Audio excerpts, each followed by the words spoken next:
sobre lo que la Biblia dice al respecto.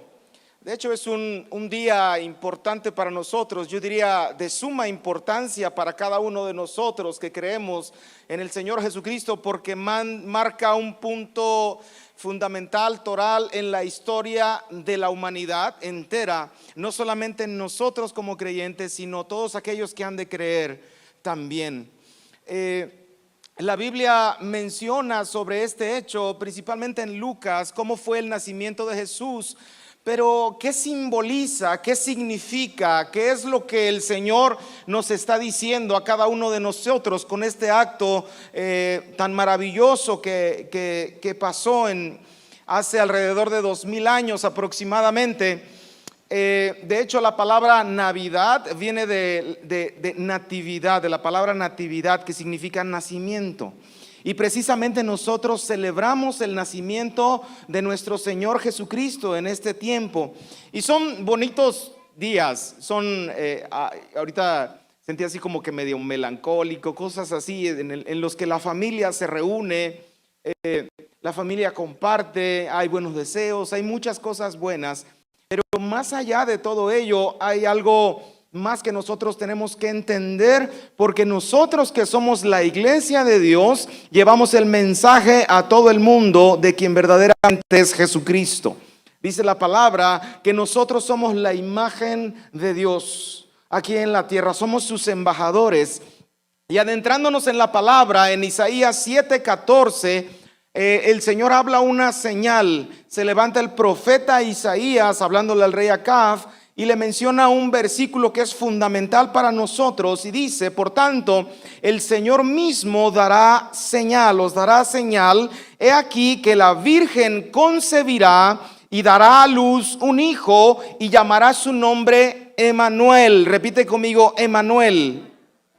Emmanuel significa Dios con nosotros. Dios con nosotros. Es decir, Isaías está profetizando la venida no de un hombre común, no de una persona, sino que él está marcando la historia de lo que verdaderamente es la persona que va a venir. La persona que habitó entre nosotros hace 2000 años aproximadamente, mi querido hermano, fue el propio Dios encarnado en Jesucristo. Entonces, ¿cómo no habríamos nosotros de celebrar el nacimiento de Jesús? No estamos celebrando el nacimiento de una persona común, una persona famosa, porque que fue famosa no es el punto. Nosotros celebramos el nacimiento del mismísimo Dios en medio de nosotros. ¿Alguien dice amén? Ese es el concepto fundamental del nacimiento de Jesucristo. Y quiero partir en esta noche de la historia de Zacarías y Elizabeth. Ellos son un matrimonio, son los padres de Juan el Bautista. Dice la Biblia que Juan el Bautista tenía que venir antes de la manifestación del día del Señor. En el último libro del Antiguo Testamento, Malaquías, en el último capítulo, en los últimos versículos, tú vas a poder encontrar allí que el Señor da otra señal de la venida de nuestro Dios. Y es esta, que el espíritu de Elías, el mismo poder que habitó en Elías, habitaría en un profeta antes de que venga el Señor. Zacarías y Malaquías describe la Biblia como un matrimonio intachable. Y lo describe, un matrimonio apegados a los asuntos de la iglesia. De hecho, eran de la tribu de Leví, era una tribu sacerdotal, los cuales se organizaban, y de tiempo en tiempo el sacerdote, en este caso la cabeza de la familia, que era Zacarías, se tenía que presentar en el templo para servir cada determinado tiempo. Había una organización entre los levitas al respecto. Y le tocaba el tiempo de Zacarías servir en el templo. Pero esta pareja resulta que eran ya de edad muy avanzada, ya eran viejitos pues, y ya se les había pasado el tiempo de tener criatura, porque ellos habían orado a Dios, no habían tenido hijo durante todo su matrimonio. Le habían pedido al Señor tener un hijo, sin embargo el Señor no se los concedió. Hasta que un día, repite conmigo, hasta que un día el Señor los oyó. El Señor escucha la oración de Zacarías y de Elizabeth. Y un día al ministrar Zacarías en el templo, en el altar de incienso, dice la palabra que le tocó, se le apareció un ángel al lado derecho del altar y el ángel le dice: ¿sabes qué? Tus oraciones han sido escuchadas. Por tanto, tu esposa Elizabeth va a concebir un hijo. Y no solamente le describe que va a tener un hijo, sino le da santo y seña sobre el varón que va a habitar en el vientre y que va a nacer. Y le dice, él va a ser aquel que el prometido que iba a ser antes de que el día del Señor. Es decir, va a representar aquello que el Señor había prometido. La figura de Elías que había de venir iba a nacer en Juan el Bautista.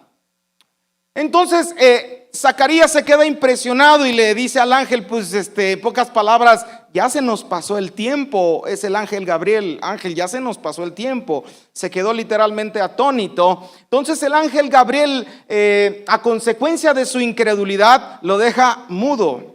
Entonces Zacarías se quedó mudo durante todo el proceso. Llega a su casa Zacarías, pasan los días y resulta que pues sí, dice la Biblia que conoció a Elizabeth, y Elizabeth, ¿qué creen? Tuvo una criatura que es Juan el Bautista. Entonces esta historia, voy a partir de aquí porque el significado de la Navidad, entre muchos significados, pero sobre todo tiene que ver mucho sobre lo que Dios está haciendo o lo que empezó a hacer desde la creación hasta el nacimiento de Jesucristo y hasta nuestros días. Es un proceso que nos va a llevar a entender el amor que tiene Dios hacia cada uno de nosotros. Esta historia está plagada de pareciera contradicciones, porque ¿cómo es posible que Dios le confíe una criatura profetizada como el Elías que había de venir a un varón que no creyó en la palabra de Dios? Esto me deja mucho entendimiento. ¿Por qué? Porque lo que está haciendo Dios no es una obra de los hombres. Lo que está haciendo Dios es una obra que viene exclusivamente de nuestro Padre Celestial, que a pesar de lo que nosotros hayamos hecho, el Señor la va a cumplir. El Señor tiene planes para nuestra vida, pero también tuvo un plan desde un principio para toda la humanidad entera. Y tienes que entender una cosa: la esterilidad en aquel tiempo era algo mal visto. El hecho de que una pareja no tuviese procreación era mal visto. En nuestra cultura pues ya no es así. No tenemos problemas en que si nace o que si no le nace. Obviamente la pareja que está esperando un hijo, en ocasiones yo los he visto, sufren porque anhelan y desean tener una descendencia, y el Señor no se las concede durante determinado tiempo. Aunado a eso, en nuestros tiempos ya no es mal vista una familia así. Sin embargo, en aquellos tiempos sí lo era. De hecho, cuando Juan el Bautista nace, entiende Zacarías, y en el capítulo 1 del verso 25 dice Zacarías: así ha hecho conmigo el Señor en los días en que se dignó quitarme mi afrenta entre los hombres. Repito, así ha hecho conmigo el Señor en los días en que se dignó quitar mi afrenta entre los hombres. ¿Qué significa una afrenta? Literalmente significa una burla. Literalmente significa esto. Es decir, al pasar, te imaginas Zacarías y su esposa en medio de las familias, algunos a lo mejor cuchicheaban y decían: mira, ahí va los que Dios no ha tenido misericordia de ellos, los que Dios no ha bendecido. Y esta actitud de los israelitas hace 2000 años no era en vano. Si bien los israelitas se fueron a un extremo religioso en juzgar a las personas, que fue algo de lo que Jesucristo levantó tanta queja a los fariseos y a los religiosos de la época, no era en vano. Ellos sabían la relación que Dios tuvo para con el pueblo de Israel fue extremadamente estrecha. ¿Qué es esto? El pueblo de Israel, dice la palabra de Dios, que es una nación apartada para Dios. es santificada. Eso significa ser santo, es apartado. Fueron apartados para Dios, lo cual significaba que todo lo que le pasaba al pueblo de Israel dependían única y exclusivamente de la mano de Dios. ¿Cómo podemos saber esto? Ay, me estás cotorreando. No, la palabra de Dios es muy clara y tú te puedes ir a Génesis 1, del 26, 27 y 28. Ahí está diciendo: hagamos al hombre a nuestra imagen, conforme a nuestra semejanza, y señoree sobre los peces del mar, sobre las aves de los cielos, sobre las bestias, sobre la tierra y todo lo que se arrastra. Y después, en 2 versos adelante, dice: y los bendijo Dios, fructificaos y multiplicaos. Es decir, la primera bendición que da el Señor, las primeras cosas que da el Señor a la humanidad para que sepa que la mano de Dios está en una persona, es que se va a multiplicar. Es que aquella familia, aquella mujer, aquella pareja se va a multiplicar. Entonces el pueblo de Israel entendía perfectamente este concepto. ¿Se fueron al extremo religioso? Por supuesto que sí, no lo estoy justificando.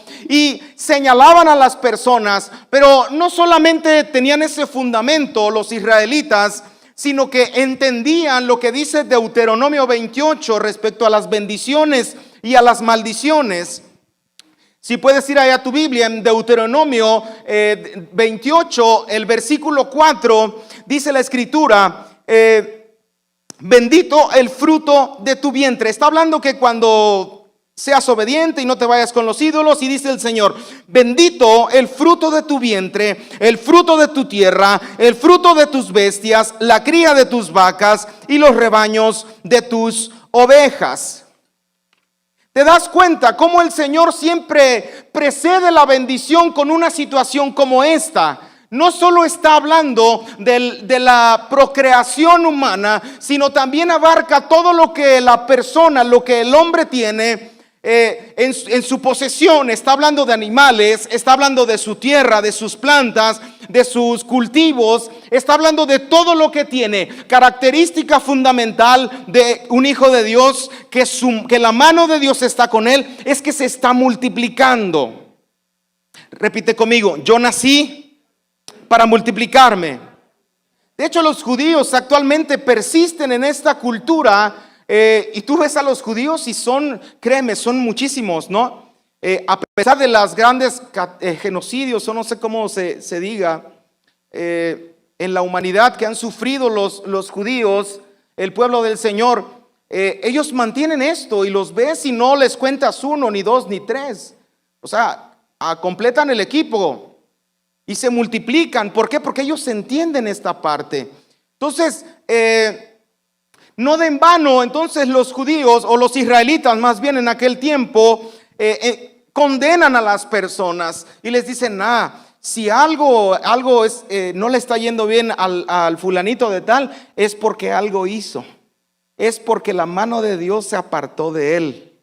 Y esto era una realidad. ¿Por qué te lo digo? No solamente se refleja aquí, sino que el Señor, la estrecha relación que tenía el Señor para con el pueblo de Israel, no solo se limitaba en esto, también tenía que ver con las enfermedades. De hecho, se mencionan muy pocas veces médicos en la Escritura. Lo que se menciona son procedimientos de Dios para que, por ejemplo, aquel que tiene lepra sea tratado. Las plagas, las pestes, me acuerdo cuando David peca delante de la presencia de Dios, cuando levanta un censo y el Señor le reprende, y el Señor manda una plaga, literalmente. Manda una plaga y empiezan a morir muchísimas personas en el pueblo de Israel. Y David agarra y sube a la heredad de Arauna, a la era de Arauna, y compra ese lugar para hacer un altar al Señor y para que cese la plaga. ¿Qué significa? La estrecha relación que tiene Dios para con el pueblo de Israel es total, es completa. No está limitada solamente a lo que yo quiero, sino que el Señor llamó al pueblo de Israel para que habitara en su presencia completamente en todas las áreas de su vida. Así de esta manera el pueblo entiende que cualquier cosa que hace va a ser prosperado, o en su caso no va a ser prosperado por parte de la mano del Señor. Dichoso el pueblo que obedece, dichoso la nación, dichoso el hombre, dichosa la mujer, aquella que ha puesto su corazón delante del Señor para seguirlo, para obedecerlo, porque tenlo por seguro que el Señor va a estar con aquella persona, indudablemente. Lo dice la palabra, no es algo que te puedes brincar. Ay, ¿por qué en ocasiones no me bendice el Señor? Pues hay una razón, por supuesto que la hay. Pero a pesar de eso, el Señor, volviendo a la historia de Zacarías y de Elizabeth, al tener a Juan el Bautista, el Señor se brinca eso. Se brinca eso y concibe Elizabeth a Juan el Bautista en su momento. Dice la palabra que él tenía que presidir el día del Señor. Juan el Bautista tenía que preparar el camino para el Señor, para preparar una nación conforme al Señor, para que pudiesen recibir al Señor Jesucristo. Juan el Bautista nace 6 meses antes de Jesucristo. Y la historia continúa y uno se pregunta cómo es posible que el Señor permita estas cosas. Casos como este tú vas a poder encontrar también vas a poder encontrar en Abraham y Sara, un caso semejante. Otro caso, tenemos a Sansón, sus padres, si lees la historia, sus padres no creían. También se le presenta un ángel, el pueblo clamaba por libertad y se le presenta al ángel y le dice a su padre, le dice, ¿sabes qué? Vas a tener un hijo y a él no le vas a cortar la cabellera. Y nace Sansón como juez de Israel para libertar a la nación de los filisteos. Otro caso como ese podemos encontrar a Ana y con el nacimiento de Samuel. Y otro caso, es decir, esta situación te abre los ojos y te dices, ¿qué me quiere decir el Señor con esto? Nos quiere decir muchísimo. El Señor está dispuesto a entregar toda su vida a pesar de lo que nosotros hayamos hecho en el pasado. Lo que nos está diciendo es que esta no es una obra de los hombres. El nacimiento de Juan el Bautista no es una obra de los hombres. El nacimiento de Isaac no es una obra de los hombres. El nacimiento de Sansón no es una obra de los hombres. El nacimiento de Samuel no lo es. Lo que nos está diciendo la palabra es que está la mano poderosa en medio de nosotros. La mano de Dios está en medio de nosotros para dar libertad a los cautivos a pesar de nosotros. Pareciera una fe enfocada al libertinaje, pero no lo es. Porque de lo que yo te estoy hablando en esta noche es que originalmente el Señor tuvo un plan para salvar nuestra vida. Porque si bien Adán y Eva desde un principio pecaron, dice la palabra que fueron sacados del huerto del Edén. Ellos fueron sacados de la presencia de Dios. Y no solo eso, sino que al salir Adán y Eva, el Señor dice que puso una espada encendida para que custodiara la entrada al huerto y que el hombre no pudiese regresar. ¿Por qué? Y uno diría, Dios es muy malo, no quiere que nosotros nos acerquemos a Él. No es por ahí, mi querido hermano, no es por ahí. Más bien, Dios tiene un plan de restauración y de salvación para cada uno de nosotros. De hecho, en Génesis 3:15 dice que la simiente de la mujer le pisaría la cabeza a la serpiente.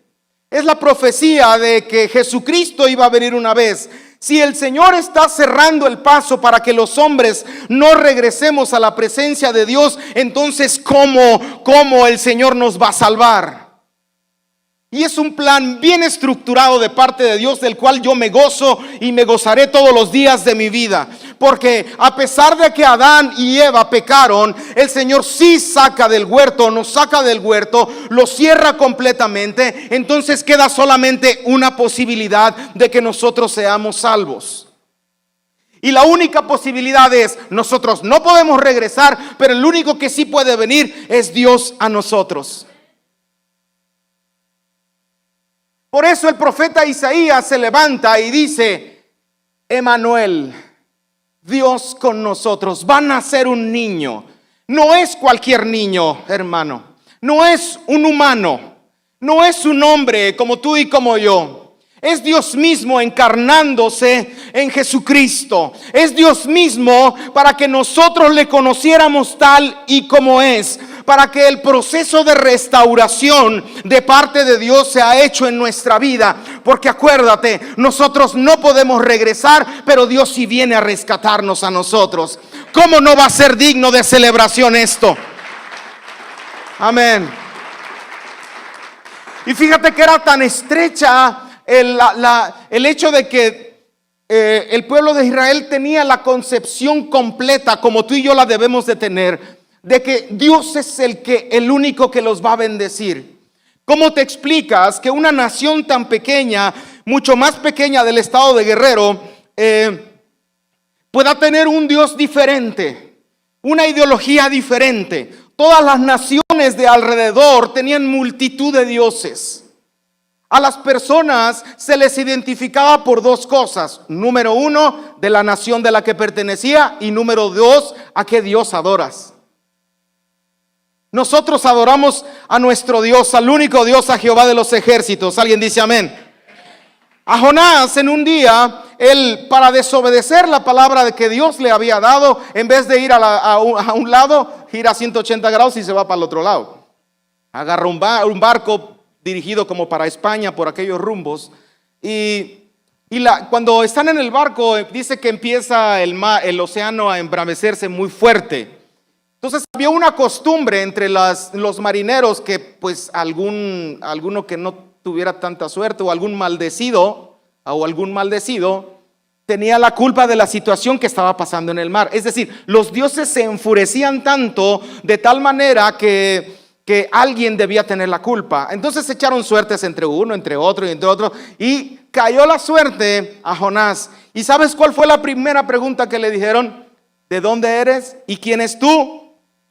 Tu Dios. Y cuando Jonás le dice, soy judío, soy israelita y adoro, y mi Dios es Jehová de los ejércitos, dice la palabra que se pusieron así.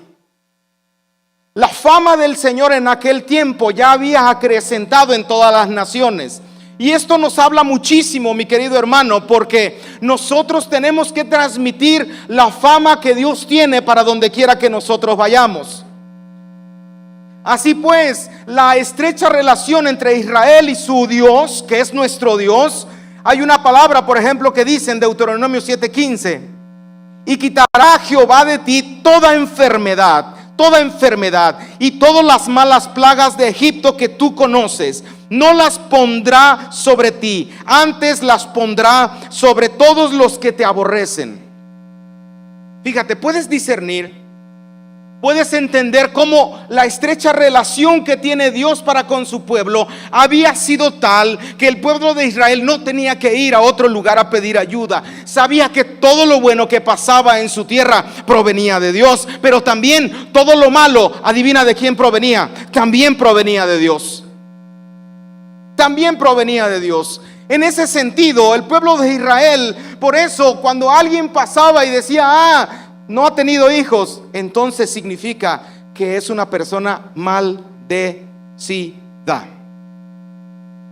Es increíble que Dios entonces escoja hombres y mujeres de este tipo que no tienen la posibilidad de concebir para manifestar su gloria. A pesar de la afrenta que le hicieron a Zacarías, a pesar de la incredulidad de todos ellos, a pesar del pecado del pueblo de Israel, a pesar de tu pecado y mi pecado, el Señor se sigue glorificando en nosotros. Y esto es una gran noticia. Ahora, el nacimiento de Jesús tiene una connotación, tiene un simbolismo, tiene un significado y una realidad tremenda sobre nuestra vida. No solo como personas, sino también como iglesia, como nación, como pueblo, como nación y como toda la humanidad. Porque tienes que saber una cosa: nuestro Señor Jesucristo vino a morir no solo por ti y por mí, vino a morir por toda la humanidad. Ahora, de que crean y no crean, ese es otro cantar. Eso es otro cantar. Ahora, el hecho de que Dios se manifieste en una persona estéril de esta manera nos da a entender una cosa: que Dios tiene la intención de revocar aquella maldición dicha en el huerto del Edén para empezar otra vez la transformación que originalmente tenía en su corazón el Señor para con nosotros. En el huerto del Edén se le dijo: maldita será esto, vas a tener que trabajar y con el sudor de tu frente trabajarás. La tierra no va a producir, va a producir espinas, cardos, va a producir espinas. O sea, el Señor lo que está diciendo ahí: yo retraigo mi mano, la bendición que proviene única y exclusivamente de ti, yo la estoy retrayendo. De hecho, la maldición no es que yo te diga esto, que lo otro, que te diga, que te insulte en específico. La maldición más bien tiene que ver con que la mano de Dios ya no esté en cierta persona. En eso tiene que ver más. Porque algunos estudiosos dicen que el infierno no es el hecho de que haya, si es un lugar de tormento, el problema sí es ese, pero más que eso, el problema es que la presencia de Dios ya no está en ese lugar. No hay nada de parte de Dios en ese lugar. Eso es el infierno. Entonces, siendo una maldición entre las personas, Dios lo convierte en una bendición, porque la concepción es un asunto en el que se puede vislumbrar que Dios es el único dador de vida. En un nacimiento simboliza que Dios está interviniendo en una persona. Ahora, aquí hay algo muy importante. Isaías sigue profetizando durante su tiempo. Y hay una palabra en Isaías 54, si la puedes poner del 1 al 5. Isaías 54 del 1 al 5. Aquel mismo que había dicho: van a ser un niño, y ese niño es el que va a dar libertad a la nación. Isaías dice: regocíjate, oh estéril, la que no daba a luz, levanta canción y da voces de júbilo, la que nunca estuvo de parto, porque más son los hijos de la desamparada que los de la casada. ¿Ha dicho quién? Verso 2, por favor. Ensancha el sitio de tu tienda y las cortinas de tus habitaciones sean extendidas. No seas escasa, alarga tus cuerdas y refuerza tus estacas. 3. Porque te extenderás a la mano derecha y a la mano izquierda, y tu descendencia heredará naciones y habitarás las ciudades asoladas. 4. No temas, pues, no serás confundida, y no te avergüences, porque no serás afrentada, sino que te olvidarás de la vergüenza de tu juventud, y de la afrenta de tu viudez no tendrás más memoria. 5. Porque tu marido es tu hacedor, Jehová de los ejércitos es su nombre. ¿Quién es tu marido, hermano? Jehová de los ejércitos, y tu redentor, el Santo de Israel, Dios de toda la tierra será llamado. Ahora, esto es una profecía que está ligada totalmente con el nacimiento de Jesús. Cuando una persona no produce, a manera de semejanza, se le puede decir que es estéril. Cuando no prospera en alguna situación de su vida, se le dice que es estéril, que la mano de misericordia del Señor no ha sido extendida hacia tal persona.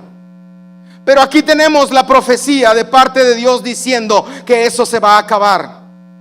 No es la primera vez que lo dice alguien. Esta vez lo está diciendo un profeta, pero anterior a eso, en Génesis 3:15 ya estaba la profecía de que algún día el Señor mismo habría de levantarse como nuestro Salvador. Cuando el Señor está profetizando que la estéril va a tener más hijos que la casada, está profetizando un tiempo de bendición, está profetizando que la maldición se acabó, está profetizando que aquello que había sido limitado en la humanidad ahora va a ser abierto para que el camino sea despejado por nuestro Señor Jesucristo. Nosotros tenemos que entender esto, porque la salvación, como dice la Escritura, no es por obras para que nadie se gloríe. La salvación es asunto que proviene de parte de Dios. Tú no te lo ganaste. Si tú tienes duda que si algún día conociste al Señor Jesucristo y de repente te brinca en la mente, ay, seré salvo. Olvídate de eso. Si tú le entregaste tu corazón al Señor Jesús, tú eres salvo, porque no es una obra tuya, es una obra de nuestro Señor. La esterilidad de Elizabeth, la esterilidad de Sara, la esterilidad de los padres de Sansón, la esterilidad de Ana, tienen que ver totalmente con la obra maravillosa que Dios hace. Dios está visitando a su pueblo que es estéril. Dios está visitando a toda la humanidad. El alumbramiento de Cristo en María, la Virgen, es uno de los eventos maravillosos y más sorprendentes que la humanidad ha experimentado en toda su historia. En toda su historia. El hecho de que Jesús nazca, por eso dice Emmanuel, significa que Dios está con nosotros. Significa que la bendición de Dios ahora está con nosotros. Ese es el significado del nacimiento de Jesús. Estamos en un conocimiento progresivo desde el Génesis. ¿Tú crees que esto lo entendían antes? No. Nosotros estamos parados en un punto de la historia donde podemos sumar muchísimos hechos y podemos entender estas cosas. Solo unos pocos podían entenderlo antes. Uno de ellos eran los profetas. Que Dios vendría, literalmente, Dios vendría a habitar entre su pueblo. Obviamente el Señor elige a una nación. Gracias a Dios por la nación de Israel. ¿Cuántos bendicen a la nación de Israel? Amén. Por medio de ella el Señor se manifestó.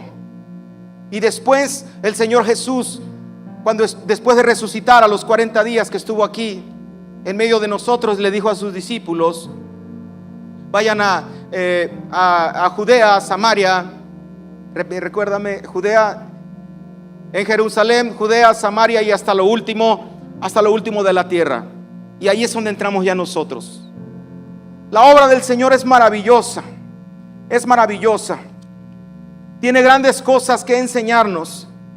Y esto entonces, el significado pues de la Navidad no es otra cosa más que se acabó tu esterilidad, iglesia. Se acabó tu esterilidad, pueblo, hombre, mujer. Se acabó tu esterilidad.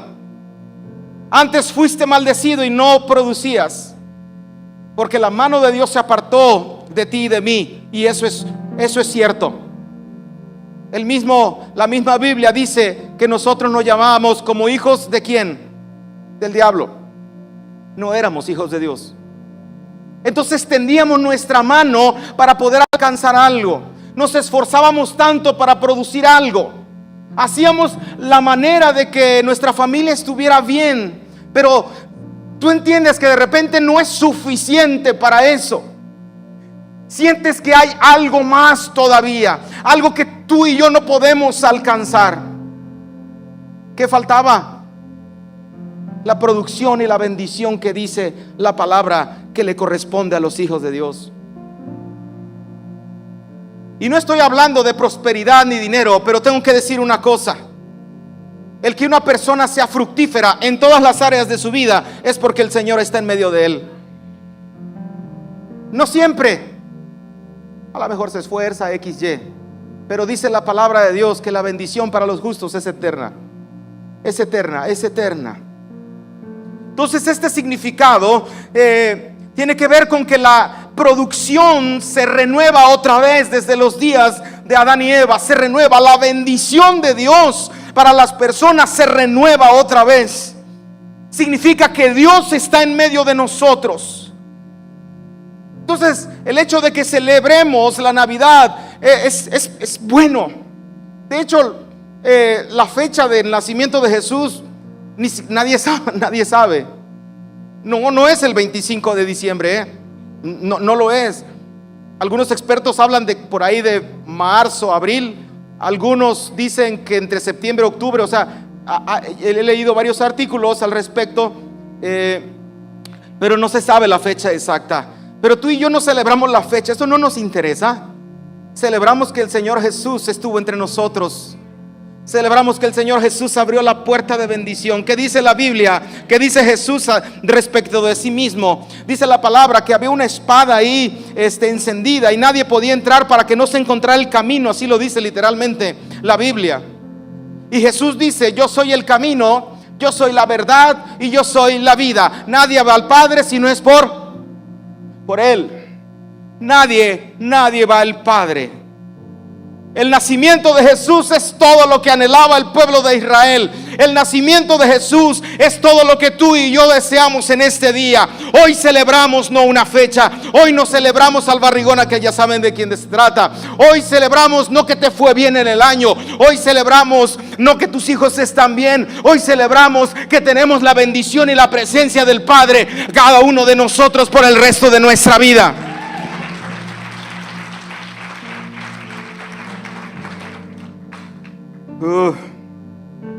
Es una obra de Dios y no tiene nada que ver con nosotros. El hijo que nació preparó el camino y ahora tenemos una esperanza viva. Tenemos una esperanza viva. El hecho de que Dios haya hecho nacer sobrenaturalmente a Juan el Bautista nos confirma que Dios ya oyó nuestra oración. Zacarías ya había orado porque tuviera una criatura. Zacarías clamó al Señor para que esto pasara y no pasara nada. Pero cuando pasó, cuando el ángel Gabriel vino, que es el mismo ángel que se le aparece a María y le dice que va a concebir del Espíritu, no lo cree. Y esto me habla mucho de que el hecho de que Juan el Bautista prepare el camino, también nos está hablando a nosotros que hay necesidad de preparar el camino para Jesucristo. Ok, Jesucristo ya vino, tú y yo lo creemos, por supuesto que sí, pero hay un rol en la vida diaria en la cual nosotros estamos preparando el camino para nuestro Dios, para que el Señor se manifieste con todo su poder. Él ya abrió el vientre. Él ya abrió la matriz para que la producción empezara, para que la multiplicación empezara. Por eso cuando Jesús está hablando, siempre menciona sobre la multiplicación. Y será el 100 por 1, porque está ligado totalmente con la presencia de Dios, no con algo que tiene que ver con la suerte, sino más bien con la misma presencia de Dios que hace producir a las personas. Hay algo más que nosotros tenemos que encontrar en toda esta historia, y es que nosotros hemos creído que nuestro Dios es único. No hay nadie como nuestro Padre. No hay nadie que se le compare. Entonces, si tu vientre era estéril en cualquier área de tu vida, a lo mejor hasta no puedes tener bebés, literalmente, el Señor ya abrió la matriz. El Señor lo va a hacer. Clama, no lo dudes, porque el Señor está contigo, y tarde que temprano su voluntad va a obrar y va a llegar contigo. No es un bonito mensaje, esto es la realidad de Dios, la realidad de nuestro Padre. Lo dice la Biblia, no lo digo yo. Si el Señor dice que hay multiplicación, si el Señor dice que en un momento se cerraron las puertas de bendición de parte de Dios, el Señor Jesucristo ahora la abrió. Sigue buscando, porque el Señor está contigo, yo te lo aseguro. Y esta es una certeza que no es a la mejor, no, el Señor está con nosotros. La posibilidad de Dios está en medio de nosotros. No hay límite, no hay límite. El Señor está con nosotros. Sigue empujando, sigue creyendo, sigue orando, sigue declarando sobre tus hijos, porque tarde que temprano la bendición de Dios estará contigo.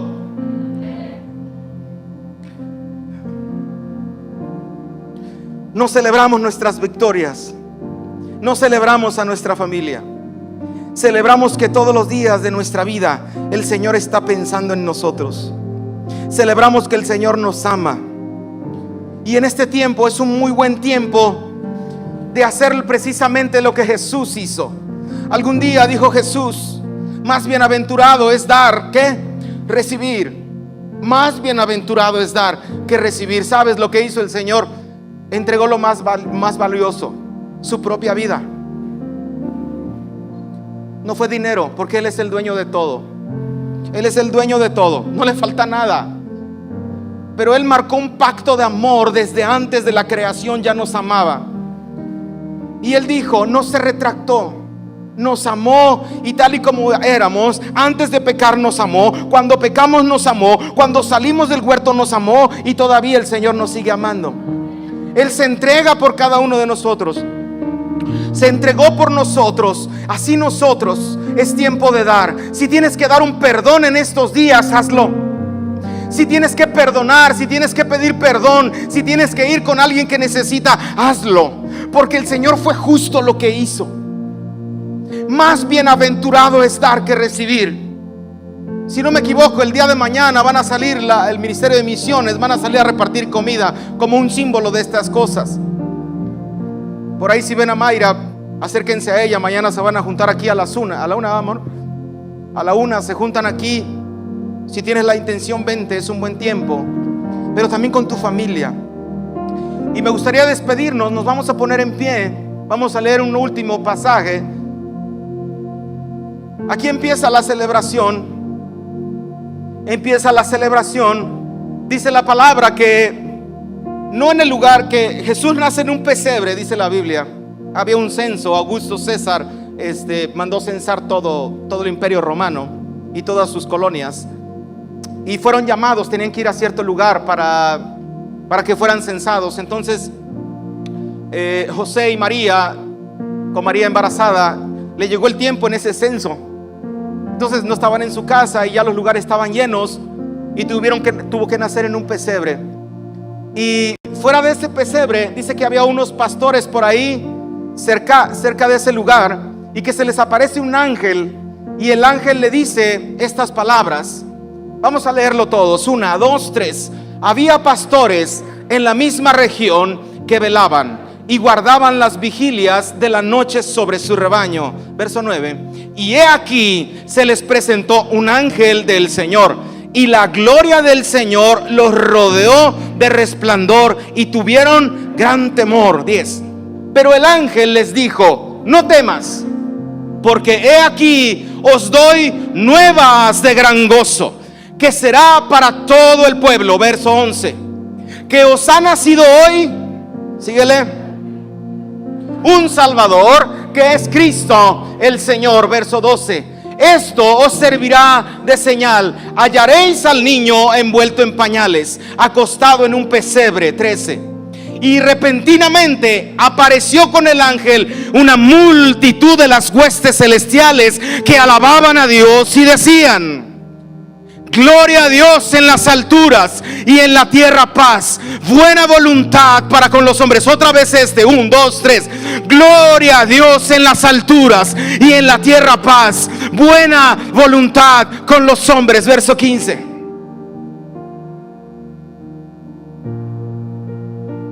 Sucedió que cuando los ángeles se fueron de ellos al cielo, los pastores se dijeron unos a otros: pasemos pues hasta Belén y veamos esto que ha sucedido y que el Señor nos ha manifestado. El Señor nos ha manifestado su propia gloria entre nosotros. Este es el significado de la Navidad. Que ya no eres estéril, mi querido hermano. Que la iglesia no es estéril. Ahora empieza la producción en el nombre de Jesús. Hay alguien que nos visite aquí por primera vez, que haya venido a una reunión como esta, que pueda levantar su mano, por favor. Acá tenemos a un varón. Sé bienvenido. Le damos un fuerte aplauso al Señor por su vida. ¿Hay alguien más? Ok. Cierra tus ojos, vamos a orar. Señor, te doy muchas gracias porque tú eres bueno. Tú has manifestado tu gloria, Señor, para con nosotros. No lo merecíamos, pero nunca te olvidaste de tu pacto. Lo cumpliste a pesar de nosotros. Señor, la salvación es tuya, y a mí me toca entregarte mi vida y mi familia. En estos días de celebración, Señor, te celebro a ti. No celebro mis logros, no celebro mis hechos. Celebro que tú, Señor, un día te decidiste venir a vivir entre nosotros. Te doy gracias en el nombre de Jesús de Nazaret. Y todos decimos amén. Dale un fuerte aplauso al Señor.